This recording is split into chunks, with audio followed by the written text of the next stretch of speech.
ఓవరాల్‌గా అంటే this whole process I think of discovering food and relationship with food మనని మనం ప్రేమించుకోవడంలో ఒక భాగం అనిపిస్తది. బికాజ్ అవును.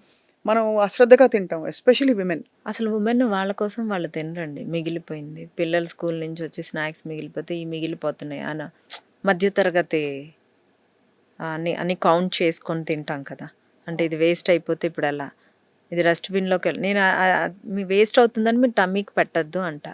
కానీ నా దగ్గరకొచ్చి కూర్చొని చెప్తారనమాట. మీరలా చెప్తారు. అయి వేస్ట్ అవుతాయి కదండీ! మేమెంత కష్టపడితే మాకు డబ్బులొస్తున్నాయి అని అంటారు. అవే తిని ఆ పూరీలు మిగిలితే ఆ పూరీలు తింటారు. స్వీట్లు పాడైపోతున్నాయి. అయ్యో! ఇన్ని డబ్బులు పెట్టి కొన్నామని అయి తింటారు. ఎక్కడ ఏది మిగిలిపోతదో ఒక మిడిల్ క్లాస్ హౌస్ వైఫ్‌కి అవి పొట్టలో ఉంటాయి. అండ్ ఒక్కోసారి అవసరం లేకపోయినా మిగిలిపోయిందని తినేస్తాం. అదే. ఇంతే ఉంది కూర వేసేసుకుంటుంది. దానిలో కనీసం 200 క్యాలరీలు ఉంటాయి. అంతేనా? కూర వేసుకుంటే మంచిదే అండి. అన్నం వేసుకుంటారు. ఒక్క పట్టెడు అన్నం ఉంది తినేసి ఒక్క ముద్ద. నీకు సగం నాకు సగం. ఇది టిపికల్ కామన్ గదండీ! వేస్ట్ ఎందుకు అని. వేస్ట్ ఏం కాదు. ఆ అన్నము నెక్స్ట్ రోజు తింటే ఇంకా మంచిది.